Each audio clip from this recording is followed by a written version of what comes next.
প্রিয় দর্শক, আজকে আমরা ভিডিও বানাইতে পারি নাই। আমাদের এই নিয়ে একটু মন খারাপ আছে।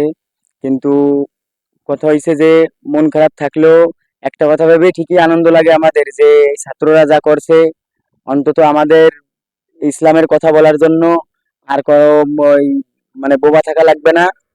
ইসলামের কথা আমরা মন খুলে বলতে পারবো। আর কোনো আলেম ওলামার আহ বিনা দোষে জেল খাটা লাগবে না। আমরা স্বৈরাচার মুক্ত বাংলাদেশ পাইছি, আবার নতুন করে দেশ স্বাধীন হয়েছে আমাদের। আহ আমরা এখন থেকে আরো ভালো উন্নত ভিডিও বানাইতে পারবো। কারণ আমাদেরও আগে থেকে কিছু বাধা ছিল, যেগুলোর কারণে আমরা অনেক ভিডিও বানাইতে পারি নাই। যেহেতু আমাদের এটা ইসলামিক চ্যানেল, তার জন্য আমরা অনেক ভিডিও বানাইতে পারি নাই। ইনশাল্লাহ এখন থেকে আমরা সেই ভিডিওগুলো বানাবো। আপনারা সবাই সাথে থাকুন। আসসালামু আলাইকুম প্রিয় দেশবাসী। তো আমি ছাত্রদের ভাইদেরকে নিয়ে কথা বলতে চাই। তো ছাত্রদের ভাইদেরকে বলতে চাই, ছাত্র ভাই আপনাদেরকে অসংখ্য ধন্যবাদ যে আপনারা আমাদেরকে আবারও মুক্তভাবে চলার সুযোগ করে দিচ্ছেন, নতুন করে দেশ স্বাধীন করে দিচ্ছেন। আমাদের আর কখনো বিপদে থাকতে হবে না, কোনো জায়গায় বাধা বিঘ্ন থাকবে না। তো আরেকটা কথা বলতে চাই যে আবু সাইদ ভাই নিয়ে, আবু সাইদ ভাইকে আল্লাহ পাক যেন জান্নাতবাসী করুক, তার জন্য আমরা স্বদেশে বাড়ি দোয়া করি এবং আমিও দোয়া করি। আমাদের আশেপাশে যত ভাই ব্রাদার আছে সবাই তার জন্য দোয়া চাই সবার কাছে। তো আল্লাহ পাক তাকে বেহেশত নসিব করুক, এইটুকু ছিল আমার কথা। তো ভালো লাগতেছে, আমাদের যা বলার ধারণার বাইরে। আমরা এমন একটা বাংলাদেশ এখন পাইছি বর্তমান ছাত্রদের জন্য, যে কথা বলার জন্য আমাদের এখন আর মুখ বন্ধ থাকবে না, যে আমরা সারা দিন কথা বলতেই পারবো। ভাইদের মুখ সবারই আনন্দ।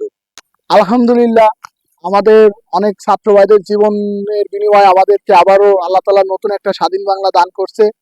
অসীম রহমত আল্লাহ তাআলার দরবারে। এবং যার কথা বললেই নয়, সে আসলে আমাদের খুলনার ছেলে মুগ্ধ ভাই। সে তার কথা আমাদের এখনো কানে বাজে এবং অন্তরে গাইতে গেছে যে পানি লাগবে পানি। এই কথাটা শুনলে আমার চোখের পানি আমি ধরে রাখতে পারি না এখনো। তো আমরা আগে ছিলাম আসলে জালেম সরকারের আন্ডারে, এবং জালেম সরকারের জুলুমে আমরা নির্যাতিত ছিলাম।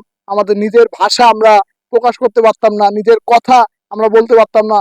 এখন আল্লাহ তাআলা আমাদের জালেম সরকারের বিরুদ্ধে রুখে দাঁড়ানোর সেই সাহস দিয়ে দিছে। এবং আল্লাহ তাআলা আমাদেরকে একটা সোনার দেশ আমাদেরকে উপহার দিছে। এবং মুক্ত ভাইয়ের আমরা জন্য দোয়া করি, সকল মুসলমান ভাই ও বোনেরা এবং সকল ধর্মের ভাই বোনেদেরকে বলি যে আমাদের যে এই ভাইগুলো শহীদ হয়েছে তাদের জন্য দোয়া করার। আর এই জালেম সরকার যেন আর কোনোদিন বাংলাদেশে ফিরে না আসে, তার ব্যবস্থা আমরা যেন করতে পারি। এবং এই জালেম সরকারের নির্যাতিত আর যেন কেউ না হয়। এবং আমাদের যে পরবর্তী যে সরকার, নতুন যে সরকার, মানে তত্ত্বাবধায়ক সরকার যিনি ডক্টর ইউনূস স্যার, তার কথা বললেই নয়। সে অনেক একটা ভালো মানুষ, তার জন্য আমরা দোয়া করি। সে যেন আমাদের এই বাংলাদেশকে একটা সোনার বাংলা আমাদের উপহার দিতে পারে। এবং তার দ্বারা যেন এই বাংলাদেশে সকল মুসলমান ভাই, সকল ধর্মের ভাইরা যেন শান্তিতে থাকতে পারে। এটা আসলে আমার কথা। আর কোনোদিন যেন এই জালেম সরকার বাংলাদেশে ফিরে না আসে, সেই ব্যবস্থা যেন সে করে। আসসালামু আলাইকুম।